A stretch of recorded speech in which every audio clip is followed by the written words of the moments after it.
Yo les gens, on est en plein mois de mars, il fait méga beau, genre je suis en t-shirt tranquille. Et aujourd'hui on se retrouve pour les amphibiens de Normandie, partie 2. La partie 1 vous avez pas mal plu, elle va apparaître quelque part, peut-être ici. On avait parlé de la biologie générale des amphibiens et de 3 espèces communes de Normandie, mais on les retrouve également partout en France. Je vous encourage à aller voir cette vidéo. Et aujourd'hui je me suis dit pourquoi pas faire une partie 2 dans laquelle je vous présente 3 nouvelles espèces d'amphibiens. Donc dans la première on s'était concentré sur un anour, le crapaud commun et 2 urodèles, donc qui étaient le triton alpestre et la salamandre tachetée. Et aujourd'hui on va faire l'inverse. On va faire 2 anours. Enfin, parmi les 2 anours, il y a un peu un complexe d'espèces, le fameux complexe grenouille verte. Et on va faire une espèce d'urodèle, elle aussi très commune. Donc c'est des espèces qu'on croise en Normandie, mais bien sûr on peut les croiser en France, il n'y a pas de souci là-dessus. Donc en ce moment je me trouve en plus sur le site de la fameuse première espèce, enfin le complexe. En l'occurrence là il y a une espèce qui est présente, mais je vous parlerai un peu du complexe car c'est un peu compliqué. Et j'ai dû m'éloigner de la mare parce qu'elle foutait un boucan pas possible, donc j'ai dû me barrer. J'arrivais même pas à enregistrer cette intro. Donc c'est parti, on va pouvoir retourner à la mare et je vais vous parler des grenouilles vertes.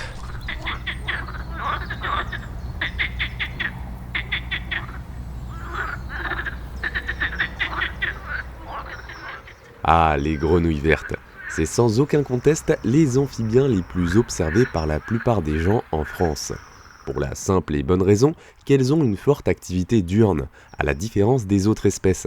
Il est facile de les voir aux heures les plus ensoleillées, même si elles sont également actives de nuit. En plus, elles sont plutôt balèzes, elles font des bonds immenses quand on s'approche un peu trop près de leur spot de bronzage, et oui, elles font un bordel pas possible.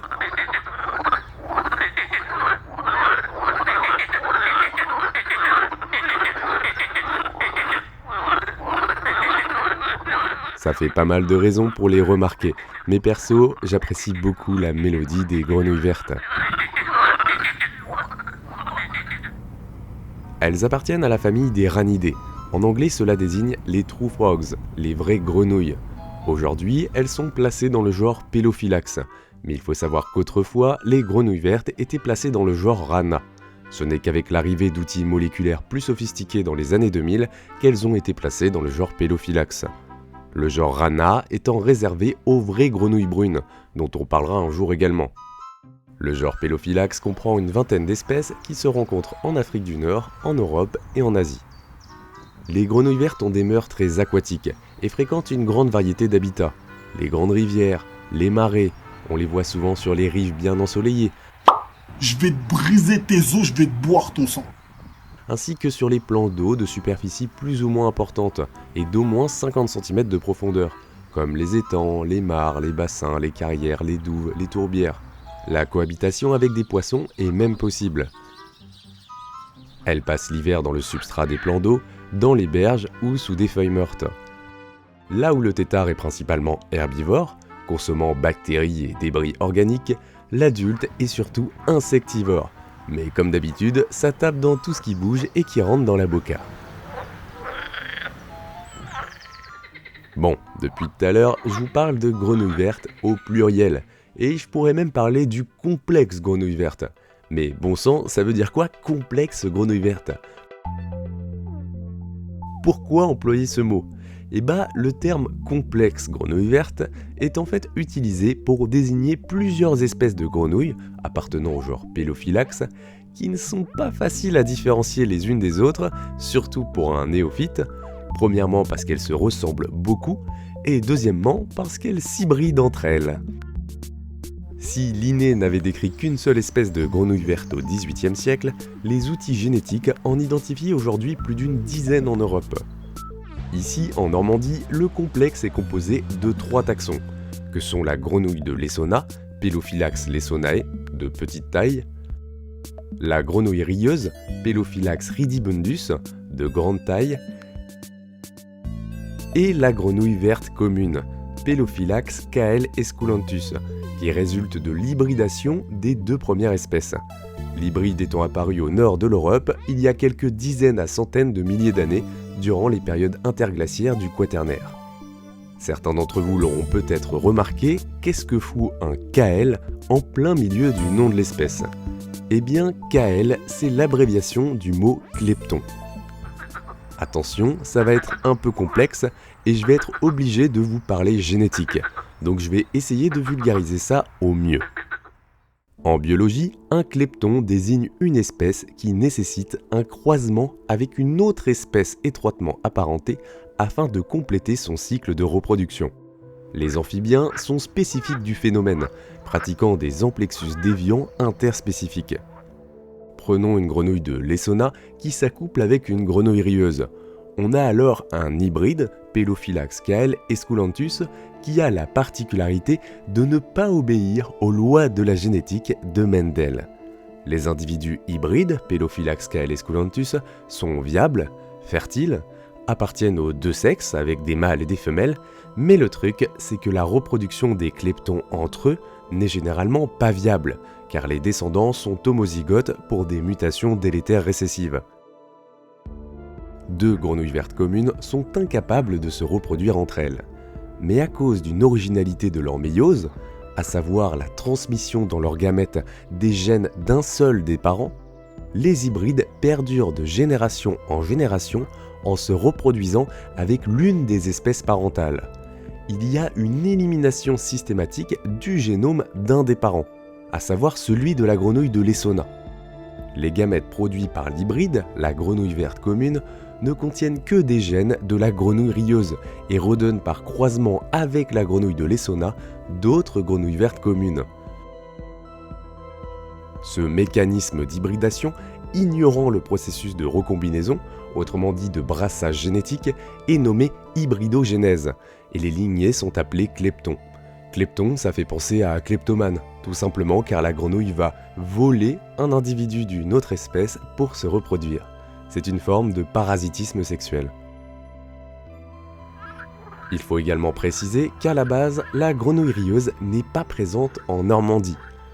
D'abord confinée en Europe orientale, la grenouille rieuse a envahi l'Europe occidentale par l'intermédiaire de son génome parasitant, le génome de la grenouille de Lessona, dans la forme de l'hybride qu'est Pelophylax kael esculentus. De plus, la grenouille rieuse a été introduite à des fins gastronomiques et scientifiques un peu partout en France, y compris en Normandie. Et maintenant, de nos jours, c'est la grenouille de Lessona qui est la plus rare dans la région.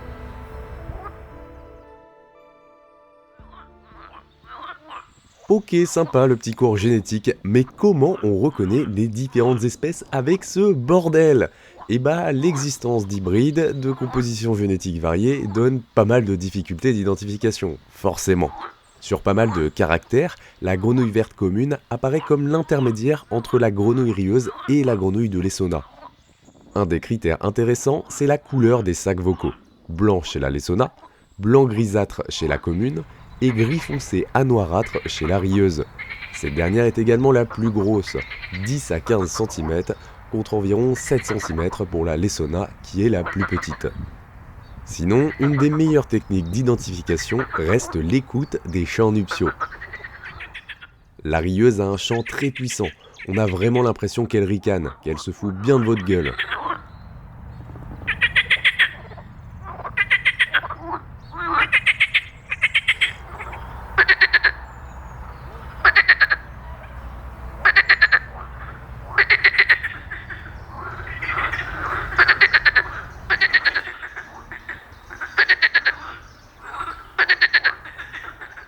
La commune a un chant avec des trilles lents et une forte modulation d'intensité.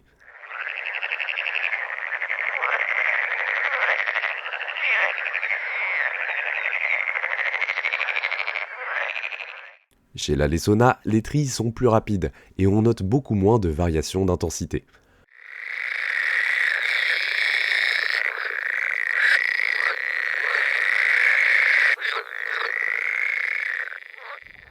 Bon, je vous l'accorde, ça reste quand même assez compliqué de les distinguer, surtout sur le terrain, quand vous en avez plusieurs qui chantent en même temps, et moi aussi, il faut que je continue à bosser mes oreilles. D'ailleurs, ces chants nuptiaux s'échelonnent de la mi-avril à la mi-juin, mais il faut avouer que cette année, les chants ont démarré beaucoup plus tôt, pas étonnant avec les températures qu'on a eues.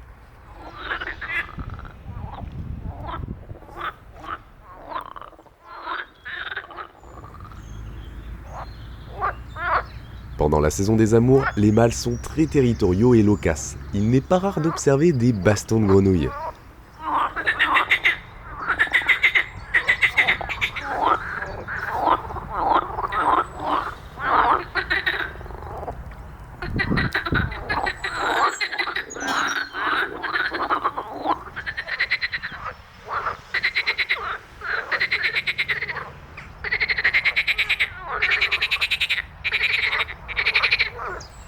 La maturité sexuelle est atteinte vers l'âge de 2 à 3 ans et la longévité maximale dans la nature est d'une dizaine d'années. Observé en Normandie dans 83% des mailles, le complexe grenouille verte est en 3e position de notre classement, juste après le crapaud commun et devant la salamandre tachetée, en rappelant que la grenouille de l'Essonne est de loin la plus rare. Après, c'est pas facile de statuer vraiment sur l'état des populations car le complexe pose de gros problèmes d'identification induits par les hybridations anciennes et complexes, ignorant le processus de recombinaison génétique. Les grenouilles vertes ont probablement décliné dans les landes et les bocages de Basse-Normandie au cours des dernières années, tandis qu'elles ont plutôt profité des créations de plans d'eau dans les vallées de Haute-Normandie. J'en ai pas parlé, mais à l'échelle nationale, on peut également citer la grenouille de Pérez, Pelophylax perezi, une espèce qui se rencontre dans la péninsule ibérique et dans la moitié sud de la France. Donc pas de ça chez nous en Normandie. Et comme si c'était pas assez compliqué, elle aussi possède son hybride klepton avec la grenouille rieuse, la grenouille de Graff, Pelophylax kl graffi.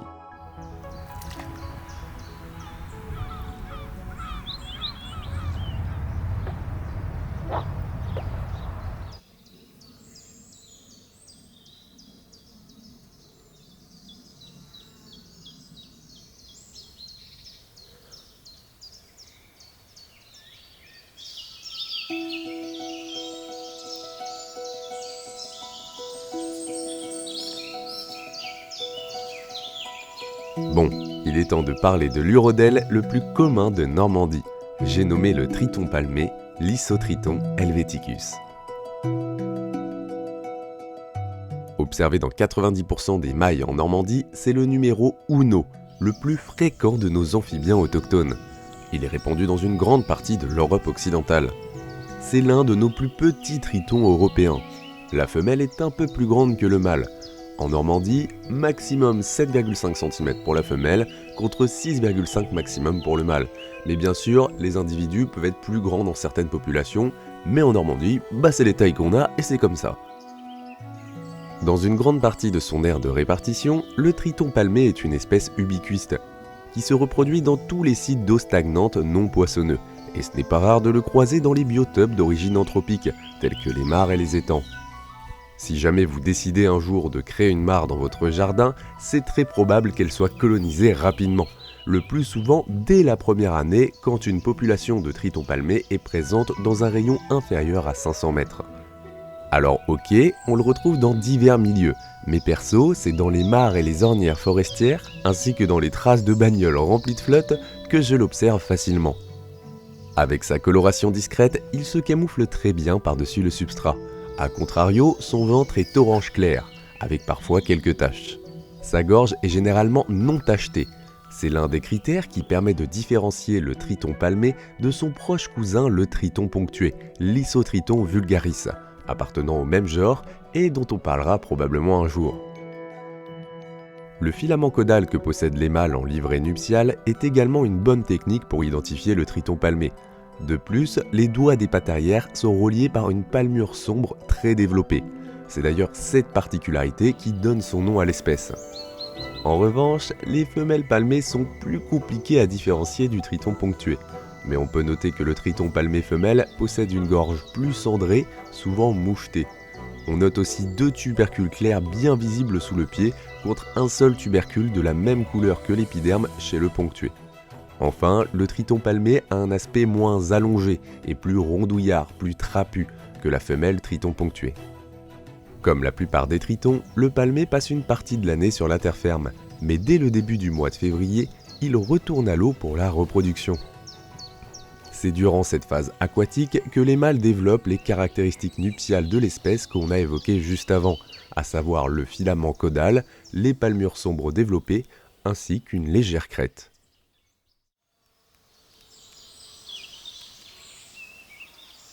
Ce mâle est en pleine parade. Il tente d'impressionner la femelle en agitant sa queue le long du corps. C'est à ça que sert le filament caudal. Il diffuse ainsi des phéromones sécrétés par des glandes dorsales et cloacales. Si la tentative de séduction aboutit, il aura le privilège de déposer un spermatophore dans le cloaque de la femelle.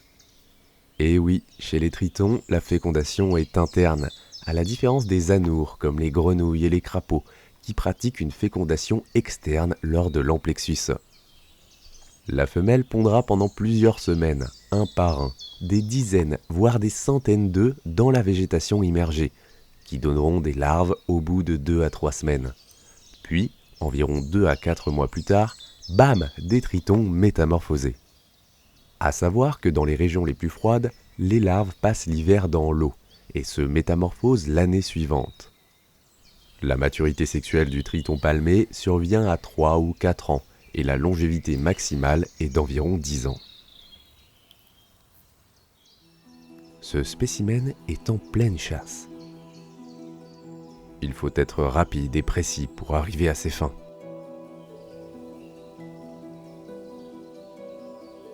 Mince, c'est raté pour cette fois. Pourquoi pas se faire un festin de tubifex, des petits annélides rougeâtres qui vivent en colonie sur le fond des mares et des étangs. Un délice.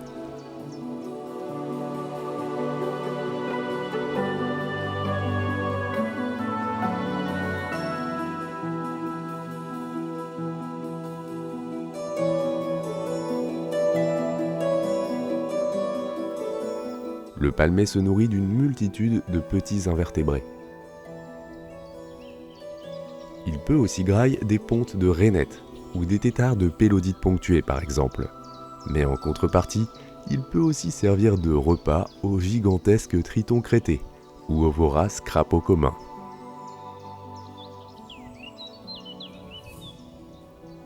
Le triton palmé se déplace moins que le triton alpestre dont on a parlé dans le premier épisode, ce qui le rend plus vulnérable que ce dernier à la fragmentation des habitats. En effet, l'arasement des haies bocagères et la destruction des mares abreuvoirs sont parmi les principales menaces qui pèsent sur l'espèce. De plus, comme la plupart des urodèles, l'introduction des poissons est fatale aux larves.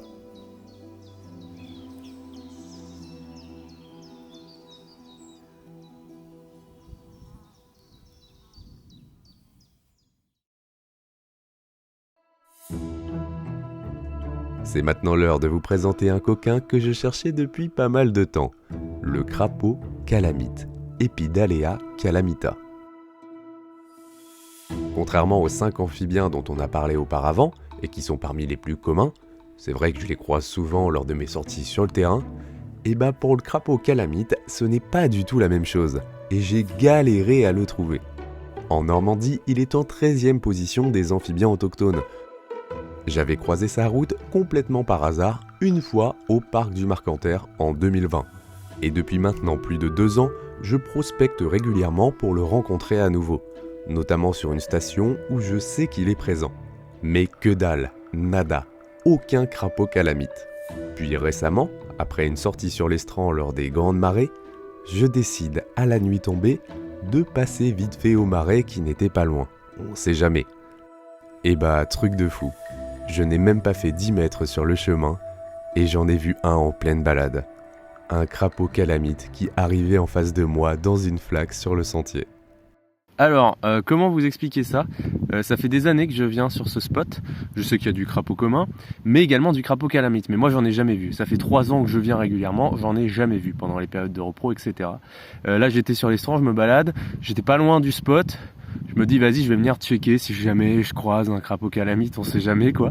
Je fais 15 mètres dans le marais et un crapaud calamite sur le chemin.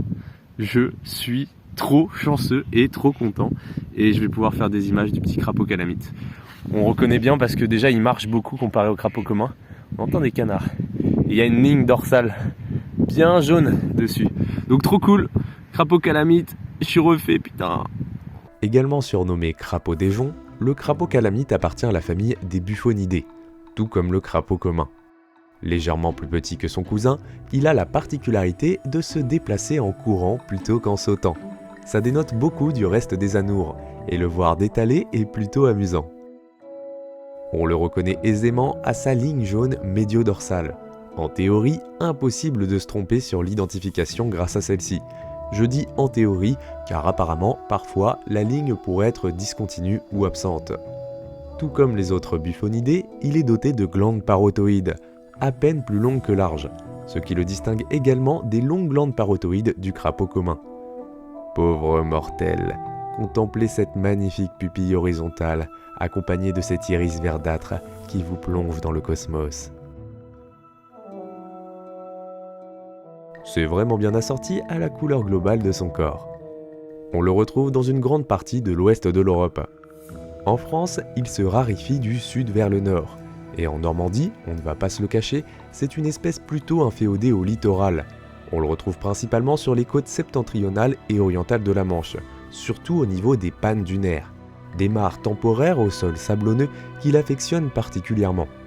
Mais on le retrouve aussi pas mal dans la vallée de la Seine. En revanche, on recense beaucoup moins de stations dans le Calvados. Les crapauds calamites sortent la nuit à la recherche de petits invertébrés et passent la journée dans des terriers peu profonds où il n'est pas rare qu'ils s'entassent. C'est également dans des terriers, dont l'entrée est bouchée, qu'ils passent la saison froide de septembre-octobre jusqu'à mars. À la différence du crapaud commun, qui est très ubiquiste dans son choix des sites de ponte, le crapaud calamite se reproduit dans des points d'eau peu profonds sans prédateurs de têtards. Des mares temporaires, des bassins de carrière, des pannes dunaires, des fossés peu profonds, des flaques et ornières inondées. Certaines stations littorales pourraient laisser suggérer une relative tolérance à la salinité, du moins ponctuellement. Les mâles ont un chant très puissant caractéristique, et on peut l'entendre à plus de 2 km.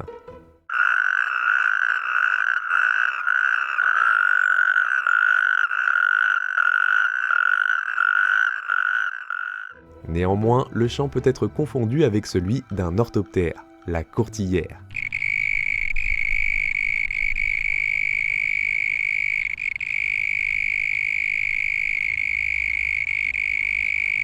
Le pic de reproduction se situe en avril dans toute la Normandie, mais des individus peuvent retourner à l'eau dès le mois de mars, et exceptionnellement en février. Les migrations s'échelonnent dans le temps et sont dépendantes des conditions pluviométriques. Le développement larvaire est très rapide, souvent moins d'1 mois. C'est un trait essentiel à la survie des têtards dans des sites aquatiques qui sont souvent temporaires. Et ce n'est pas rare que la fin de la métamorphose se produise in extremis la veille de l'assèchement total du site. La maturité sexuelle survient vers 3 ans, tandis que la longévité maximale dans la nature est d'une dizaine d'années. Je vous recommande la super vidéo de Cryptid Nature sur le crapaud calamite pour en apprendre plus sur cette espèce énigmatique. Il y narre notamment une légende plutôt rigolote sur le buffonidé. La légende autour de ce crapaud qui m'a fait intéresser vraiment à cette espèce, c'est la légende de la crapaudine. On raconte qu'autrefois, si on agitait un tissu de couleur rouge devant le crapaud, eh bien celui-ci pouvait recracher une pierre qu'il avait dans la tête, la fameuse crapaudine. Cette pierre avait les propriétés de pouvoir réagir à tous les poisons et de soigner certaines maladies. Évidemment, cette histoire est complètement fausse. À l'image d'autres espèces d'amphibiens, le crapaud calamite a connu une forte régression en Normandie liée à l'artificialisation des vallées et de certains secteurs littoraux. Et actuellement, même s'il n'est pas menacé à court terme, la baisse du niveau des nappes phréatiques et l'érosion marine pourraient menacer l'avenir de l'espèce sur certains sites. Dans la région, il reste un amphibien très rare. Bon, bah voilà qui conclut bien notre 2e épisode dédié aux amphibiens de Normandie, avec le petit crapaud calamite que j'ai galéré à observer. Encore une fois, je ne peux que vous recommander l'excellent atlas des amphibiens et reptiles de Normandie. Il est super complet, bien foutu, et je m'en sers beaucoup pour la réalisation des différentes vidéos. N'hésitez pas à me dire en commentaire sur quelle espèce vous voudriez qu'on se focus pour un potentiel 3e épisode, même si j'ai ma petite idée. Et pareil, n'hésitez pas à liker, vous abonner, la cloche, nanani nanana. En vrai, ça aide beaucoup pour le référencement et ça me motive à continuer à faire ce genre de contenu. Sachant que franchement, c'est cool, c'est fun de prospecter sur différentes stations à la recherche de certains amphibiens. Et je commence à avoir une belle liste de stations. Donc voilà, moi je vous dis tchuss, à la prochaine. Je retourne à la chasse aux dragonos. Bisous.